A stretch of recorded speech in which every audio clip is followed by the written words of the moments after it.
माँ बाप बोलते हैं कि बच्चों को मिलजुल कर रहना चाहिए, बट कभी कभी माँ बाप ही बच्चों के मिलजुल कर ना रहने का कारण बन जाते हैं। जानते हैं क्यों?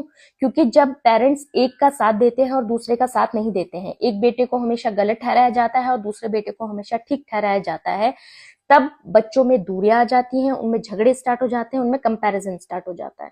तो मेरा मानना है पेरेंट्स को ये सोचना समझना चाहिए, स्पेशली ये जो घर की लेडी होती है, ये रोल प्ले करती है, एक माँ रोल प्ले करती है कि वो बच्चों में कंपैरिजन ना करें, बेटों में कंपैरिजन ना करें। क्योंकि अगर वो आज बेटों में करेगी, कल अपनी बहुओं में करेगी, उसके बाद अपने बच्चों में, बेटे के बच्चों में करेगी।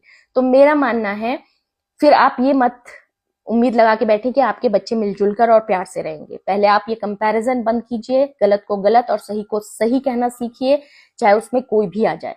उसके बाद आपका परिवार एकजुट एक प्यार से रहेगा, अदरवाइज उसको अलग होने से कोई नहीं रोक सकता।